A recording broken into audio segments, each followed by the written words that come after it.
Sa isang malayong lupain, may isang halimaw na nakatira sa gitna ng disyerto. Ang tanging kinakain nito ay lupa, sariwang halaman at mga punla.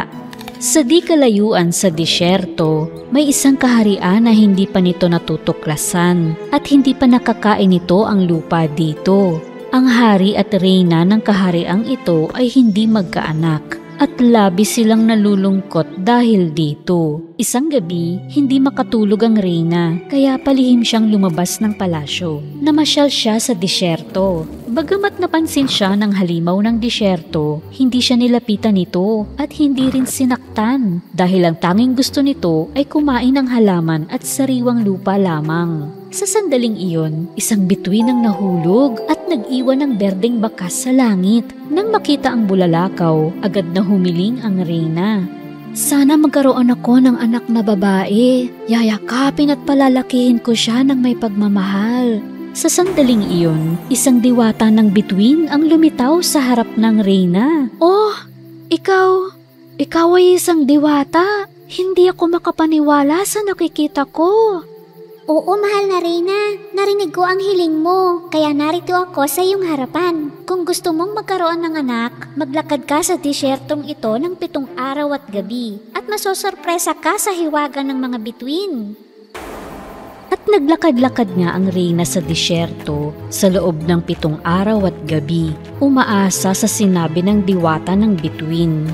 Sa kabilang banda, inakala ng hari na iniwan siya ng reyna dahil hindi pa ito bumabalik ng ilang araw at siya ay nagdadalamhati. Sa ika-7 araw ng reyna sa disyerto, mawawala na sana siya ng pag-asa nang may marinig siyang pumapalahaw. Hinanap ng reyna kung saan nanggagaling ang pag-iyak at nakita niya ang isang umiiyak na sanggol sa buhangin. Agad niya itong kinarga at inuwi sa palasyo. Tuwang-tuwa ang hari nang makita niyang ligtas ang reyna sa nagdaang mga araw. Ang marikit na sanggol na karga ng reyna ay nagpadagdag pa sa kanyang kaligayahan. Tinawag nila ang sanggol na prinsesa ng lupa. Lumipas ang mga taon, lumaki ang prinsesa at naging napakagandang dalaga. Mula sa pagkabata, paborito niya ang maglaro ng buhangin. Kapag gumuhit siya ng paru-paro sa buhangin, nagiging totoong paru-paro ito at lilipad sa paligid niya. O kapag gumuhit siya ng bulaklak, nagiging totoong bulaklak at napakabango pa. Ang tanging tao na nakakaalam na ang prinsesa ng lupa ay may mahiwagang kapangyarihan ay ang kanyang amang hari. Pero hindi niya ito pinagsasabi kahit kanino upang walang masamang mangyari sa anak. Isang araw, noong ang mga tao ay nagtatanim ng mga punla na hagip ng ilong ng halimaw ng disyerto, ang pamilyar na amoy. Di nagtagal ay napagtanto niya na ito ay amoy ng sariwang lupa. Nang maisip niya ang masasarap na halaman at mga punla na kanyang makakain, hindi na nakapagpigil at mabilis na tinungo ang direksyon ng amoy. Samantala, napansin ng mga tao sa kaharian na ang lupa ay nagsimulang yumanig. Anong nangyayari? Lumilindol ba talaga? Ano to? Katakot! Kakaiba itong nangyayari! Sa naramdamang pagyanig ng lupa, tumakbo ang hari at reyna palabas ng balkonahe ng palasyo at natanaw nila sa disyerto ang halimaw na gumagapang sa ilalim ng lupa patungo sa kaharian. Ano yun? Akala ko alamat lang yun. Naku, masama ito. Naging totoo ang alamat. Agad na inutusan ng hari ang kanyang mga kawal na pigilan ng halimaw ng disyerto. Pumwesto ang mga kawal sa pintuan ng kaharian. Ngunit napakalaki at nakakatakot ang halimaw ng disyerto na marami sa mga sundalo ang nag-alangan na matatalo nila ito. Pagdating ng halimaw sa kaharian, nilapitan nito ang mga kawal at isa-isang hinagi sa disyerto. Tulong! Saklala!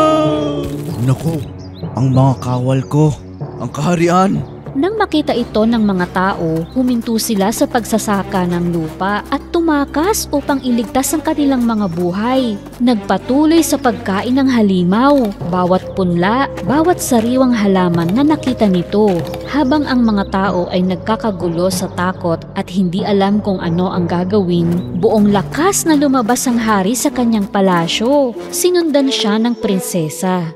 Prinsesa ko, maganda kong anak. Doon ka na sa palasyo kasama ng iyong ina. Ayokong masaktan ka ng halimaw. Hindi po, Ama. Alam kong matatalo ko siya. May niligtas ko ang ating kaharian, ang ating lupain.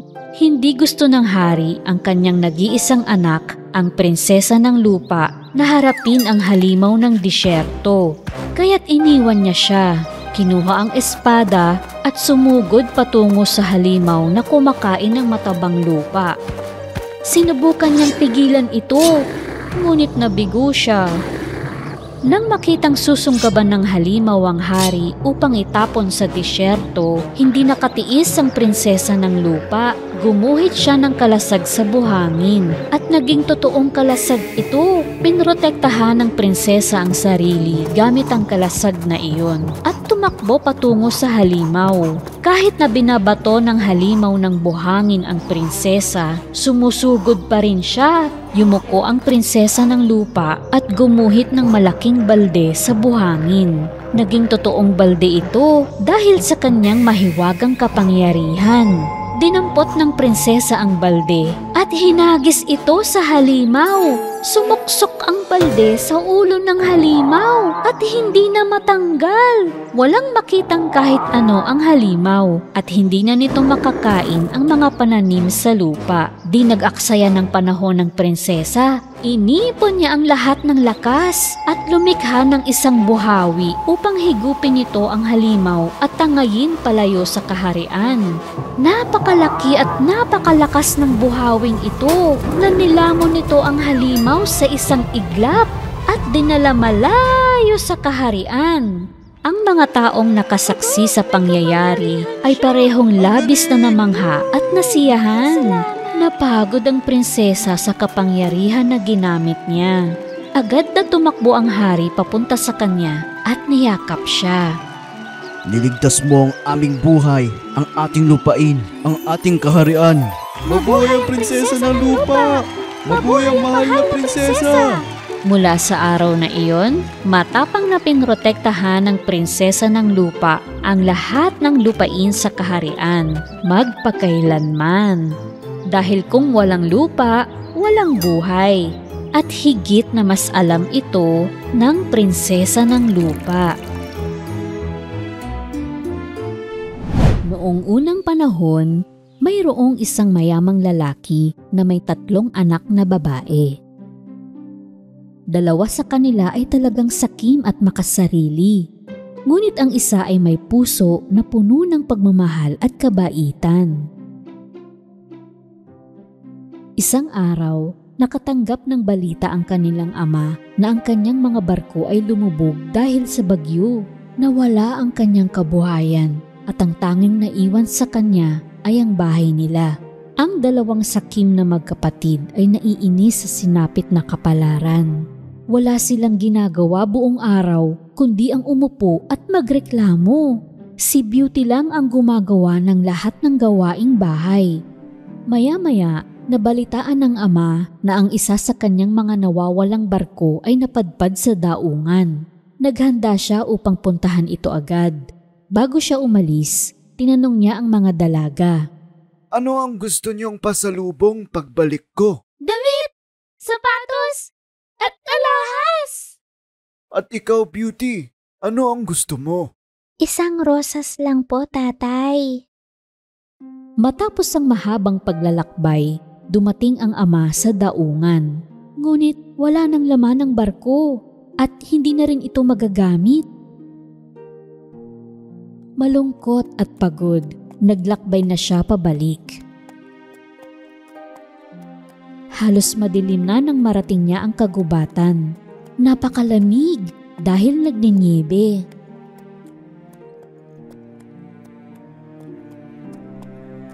Maraming oras siyang naglalakbay sa niebe sakay ng kabayo. Sa wakas ay may nakita siyang kastilyo na bukas ang mga ilaw. Pumasok siya sa pag-asang baka makahingi siya ng tulong. Kakaiba ang kastilyong ito. Bukas ang lahat ng ilaw. Puno ng pagkain ng hapagkainan. At may apoy sa tsimeneya. Ngunit walang tao. Tumatawag siya ng tao po. Ngunit walang sumasagot. Di na makapaghintay pa, kinain niya ang pagkain sa mesa. At pagkatapos ay natulog siya sa isang kwarto.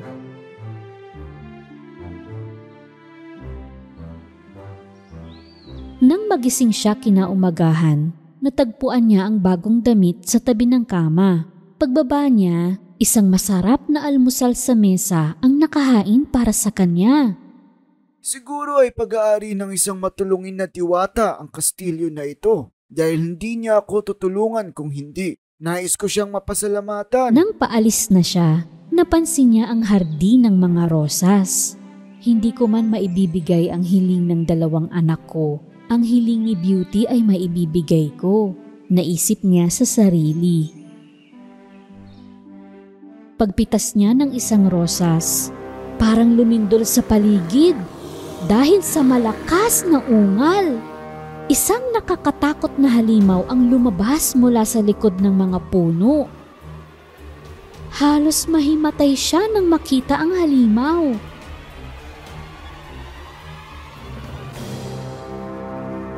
Niligtas ko ang buhay mo. Pinakain kita at binigyan ng bagong damit. Tapos ay pagnanakawan mo ako ng rosas? Ito ba ang pagpapasalamat mo? Lumuhod siya at nagmakaawa. Sinabi niyang nais lamang niyang ibigay ang rosas sa kanyang anak na babae. Dapat kang maparusahan sa ginawa mo. Patawarin mo ako. Patatawarin kita sa isang kondisyon. Kausapin mo ang iyong mga anak na babae. Kung ang isa sa kanila ay sumang-ayon na manirahan dito, hahayaan kitang mabuhay. Sumakay agad siya sa kanyang kabayo at malungkot na umuwi. Pagdating niya sa bahay, nakinig lamang sa kwento ang dalawang sakim na magkapatid. Ngunit hindi nila pinansin ang banta ng halimaw. Pero iba si Beauty, mahalaga sa kanya ang buhay ng ama. Tatay, kung papayag ka, tinatanggap ko ang panukala ng halimaw. Agad na sumang-ayon ang dalawang magkapatid dahil iniisip nila na kasalanan ni Beauty ang masamang pangyayaring ito. Malungkot at walang magawa, dinala ng ama si Beauty sa kastilyo. Pagdating nila, ang lahat ay tulad ng dati. May pagkain sa mesa at walang ibang tao. Dumulog sila sa hapag at nagsimulang kumain. Maya-maya, lumabas ang halimaw. Nanginig sa takot si Beauty dahil tulad ng kwento ng kanyang ama, nakakatakot nga ang halimaw. Tinanong siya ng halimaw nang may mahinahon na tinig. Pumunta ka ba dito sa iyong sariling kalooban? Opo. Kung gayon, ay makakauwi na ang iyong ama sa umaga at hindi na pabalik dito. Paggising niya kinaumagahan, alam ni Beauty na nakaalis na ang kanyang ama. Pagbaba niya, isang masarap na almusal ang naghihintay para sa kanya. Namasyal siya sa hardin ng ilang sandali. Nalungkot siya nang makita ang mga rosas. Pagkatapos ay nilibot niya ang kastilyo. Ang isa sa mga pinto ay puno ng mga rosas. Nagtaka siya. Binuksan niya ang pinto at sumilip sa loob. Nakaayos ang silid tulad ng pinapangarap niya. Puno ito ng mga libro, bulaklak at mga instrumentong pangmusika. Naisip niya na ang tao na nag-ayos ng ganitong silid ay hindi makapipinsala sa sinuman. Napansin niya ang isang libro. Nakasulat sa ginto ang mga letra. Mahal kong Reyna, ang iyong naisin ay pag-uutos sa akin. Nais kong makita ang aking ama. Pagkasabi niya nito, lumitaw sa salamin ang kanyang ama. Namangha si Beauty. Naging lubos ang kasiyahan niya nang makita ang kanyang ama. Nang gabing iyon, sa hapunan, muling nagpakita ang halimaw. Maaari ba kitang saluhan, Beauty? Pagmamay-ari mo itong lugar, bakit mo ako tatanungin? Hindi. Sa iyo na rin ang kastilyong ito.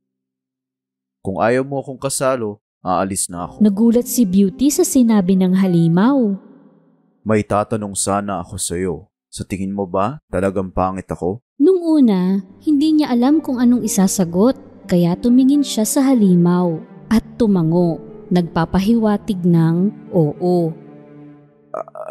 Maaari mo ba akong pakasalan? Ngayon ay nainis na si Beauty. Hindi no. Malungkot na tumalikod ang halimaw at iniwan si Beauty. Gayunpaman, gabi-gabi ay sinasaluhan ng halimaw si Beauty sa hapunan at sinusuyo siya. Sa pagdaan ng mga araw, unti-unting nasanay na si Beauty sa halimaw. Sana ay hindi siya ganong kapangit. Makalipas ang 2 buwan, hindi natakot si Beauty sa halimaw. Gusto na niya ito. Isang araw, nakita niya sa salamin ang kanyang ama na may sakit. Nagmamadaling pinuntahan niya ang halimaw at nagpaalam kung maaari siyang umuwi upang alagaan ang kanyang ama. Oo, pinapayagan kita. Pero kung hindi ka babalik, baka mamatay ako sa kalungkutan. Babalik ako, matapos ang 1 linggo. Pangako! Binigyan ng halimaw si Beauty ng mahiwagang singsing. Kapag hinubad niya ito bago matulog, makakabalik siya sa kastilyo sa kanyang paggising. Kinaumagahan, nagising siya sa sariling kama sa bahay nila. Tumakbo siya agad sa kanyang ama. At nang magkita sila, sa sobrang saya ay bumuti ang pakiramdam ng ama. Kinahapunan, ang mga kapatid ni Beauty na kamakailan lang ikinasal ay bumisita rin sa kanilang ama. Nang makita nila si Beauty sa bahay, nagngit-ngit sila sa inggit at naisipan nilang paglaruan ng kapatid. Patagalin pa natin siya dito ng 1 pang linggo. Magagalit ang halimaw at papatayin siya. Lumapit ang dalawa at umarting kunwari ayaw nilang magkalayo silang muli. Nakumbinsi nila si Beauty na manatili ng 1 pang linggo. Di nagtagal, hinahanap-hanap na ni Beauty ang halimaw. Isang gabi, napaginipan niya ito na nakahandusay sa hardin at wala ng buhay. Nagising siya na pawis na pawis. Ang ginagawa ko ay makasarili. Agad niyang hinubad ang singsing sa kanyang daliri at nilapag iyon sa tabi ng kama niya. Paggising niya kinaumagahan, naroon na siya sa kastilyo ng halimaw. Naghintay siya sa pagdating ng halimaw, ngunit hindi ito nagpakita. Naghintay pa siya ng maraming oras, ngunit walang dumating. Biglang naalala niya ang hardin sa panaginip at naroon nga ang halimaw. Walang malay sa lupa tulad ng napaginipan niya. Nag-aalalang niyakap siya ni Beauty. Pumipintig pa ang puso ng halimaw. Bahagyang bumukas ang mata niya at hirap na nagsalita. Akala ko hindi ka na babalik. Hindi ako makakain at handa na akong mamatay. Pero mahal kita at gusto kong pakasal sa'yo. Sa sandaling iyon, may hiwagang nangyari. Biglang nagliwanag at mas gumanda ang kastilyo. Gulat na napatingin si Beauty sa paligid at namangha siya. Paglingon niya sa halimaw, naroon at nakahandusay ang isang lalaki. Isa siyang bata at gwapong prinsipe. Dahil nawala ang halimaw, naiyak si Beauty. Sino ka? At Nasaan ang halimaw? Tumayo ang prinsipe at nagsalaysay. Ako ang halimaw. Isang masamang bruha ang kumulam sa akin. Ginawa niya akong pangit na halimaw. Kung hindi mo pa sinabi na gusto mong pakasal sa akin, habang buhay ako mananatiling halimaw. Masaya si Beauty sa narinig. Dahil mabuti ang kanyang puso, natagpuan niya ang tunay na pag-ibig. Nakasal si Beauty sa prinsipe at nabuhay silang maligaya magpakailanman.